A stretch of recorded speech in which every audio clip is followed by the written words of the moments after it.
Hi everyone, my name's Anjali and welcome today to our WOCY Daily Activity. It's the 10th of February and today is Umbrella Day.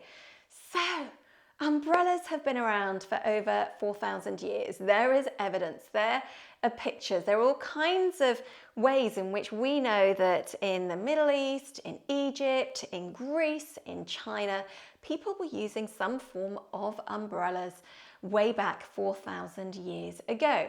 Now, initially, those umbrellas were made of palm trees, of papyrus, of peacock feathers, whatever people could get hold of. And initially, it was because they wanted to protect themselves from the sun. So the sun was the key thing that they wanted to make sure they had some protection against. And of course, we've got those sun umbrellas called parasols. And the word parasol came from the French word parapluie, which means protection. We then move umbrellas on, or umbrellas moved on, and they started to be used to protect people from the rain. So I love language and words, which is why I love this idea of where do words come from. Now, the word umbrella comes from the Latin word umbra, and yes, it is umbra, and that means shade or shadow. Now, whatever people have done with umbrellas over the years, one thing is the same, and that is that people have decorated them in different ways. People have liked different designs and different ways of using them. So it's always been very creative or an expressive thing to have an umbrella or a parasol to protect you in some way, shape or form. So that's enough of the history lesson.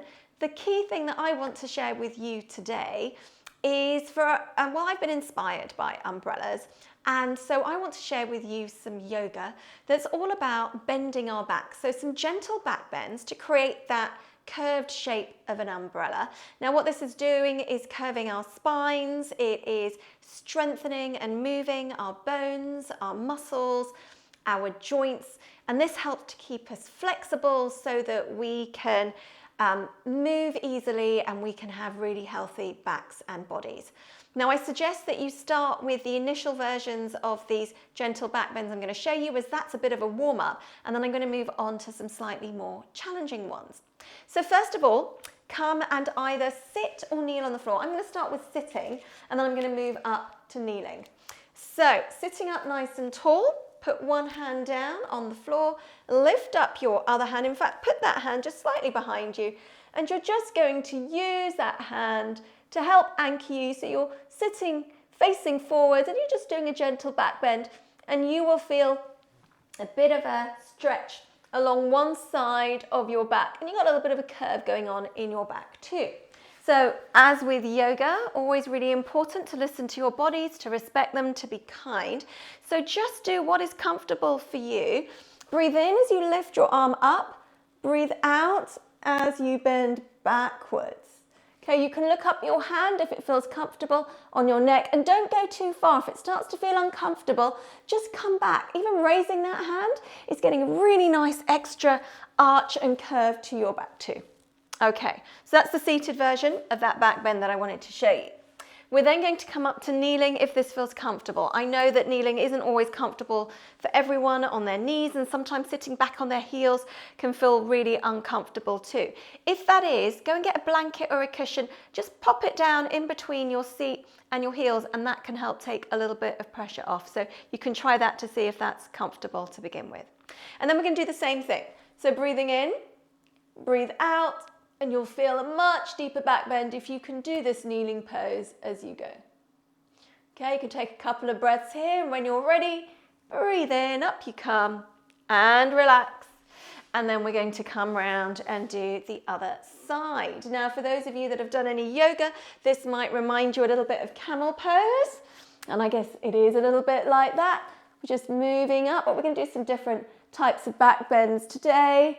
So keep your body facing forward, shoulders facing forward, hips facing forwards.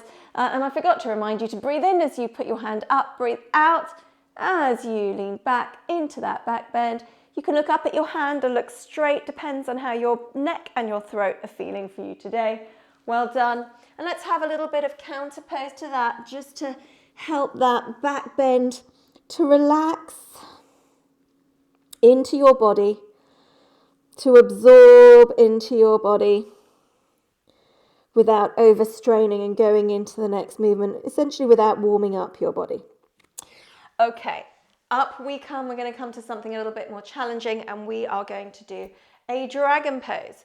So with our dragon pose, we come up into a high kneel and step 1 foot forward. Then breathe in as you stretch both hands up. I like to put my hands together. You can have your hands apart, and then really pushing down through your foot that's on the floor, through your knee and your foot behind you. You can even put your toes down to the floor. Take a breath in, stretch those hands up, and breathe out. Now this is really going to challenge your balance as well. So good for strengthening your lower back and your tummy, your core muscles too. We've got a gentle back bend. As I say, you don't have to bend that much. Just try and keep those hips forward all the time. Okay? Breathe in and out for as long as you can.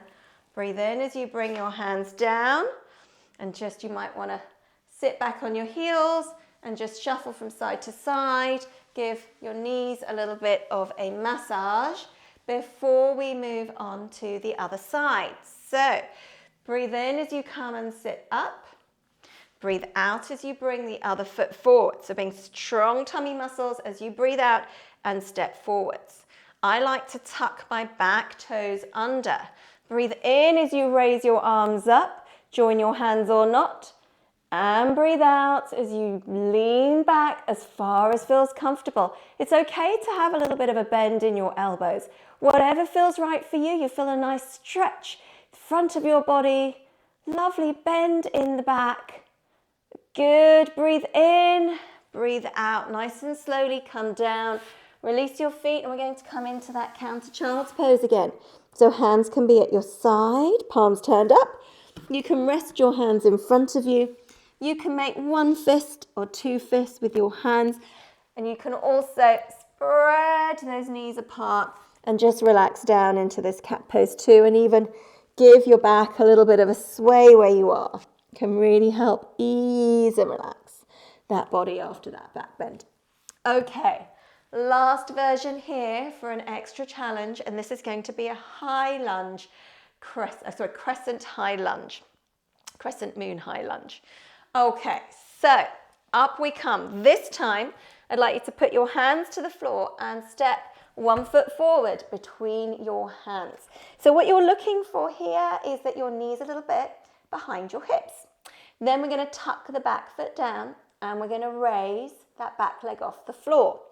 Now, if you are feeling comfortable, you can then push off on that front foot.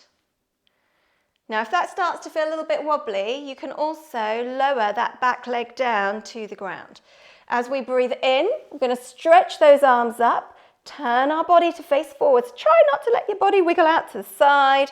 Here we go. And then if you like, you can have that back knee off and take a gentle back bend. Again, see that my arms aren't necessarily straight. It's okay. Strengthen, strengthen, back, back. Breathe in, breathe out. That's it. Bring those hands to the floor, and we're going to just rock those hips from side to side before we move in to our other side. So that was my right foot coming forwards, and next I'm going to bring my left foot forwards. So here we go. Left foot comes forward, right leg's back, hips are in front of my knee. I'm going to pop my toes under and lift up that back leg, and you can feel a nice stretch in that back leg. There's a bit of a curve in your back anyway, just by doing this pose, this high lunge pose here. Now I'm going to lower that knee, and I'm going to lift those arms up as I breathe in and out as I lean back. Good. Wonderful. So I'm keeping my knee down here. I feel a little bit more secure on this side. Having that knee down. Breathe in and out for as long as you like. Breathe in, and when you're ready to come out, bring those hands down to the floor. Bring your knee back and just rock on your rock your hips, rock on your heels, rock your hips from side to side. Okay, so that's been a Great set of umbrella shapes for me. And if you didn't want to do all of that yoga, then that's fine. Maybe you want to find another way to celebrate Umbrella Day. Maybe you could find out about the history of Umbrella Day and where umbrellas have come from, different ways in which they've been made. They've been made out of whale bones and wood before being made out of metal and fiberglass. There's a whole load of history there. You can also maybe find out a little bit about the science of how umbrellas are made as well. Or maybe you could be inspired by movies that have umbrellas in them, like Mary Poppins or Singing in the Rain, particularly if it's a rainy day and you don't really want to go outside and use your umbrella. So whatever else you decide to do today, enjoy. As I say, thank you to the world. Thank you for umbrellas. Thank you for all those stretches we can do. Be inspired by all those curved shapes that we see around us, keeping our backs healthy and strong. Love to you all always. Namaste. And I look forward to seeing you soon.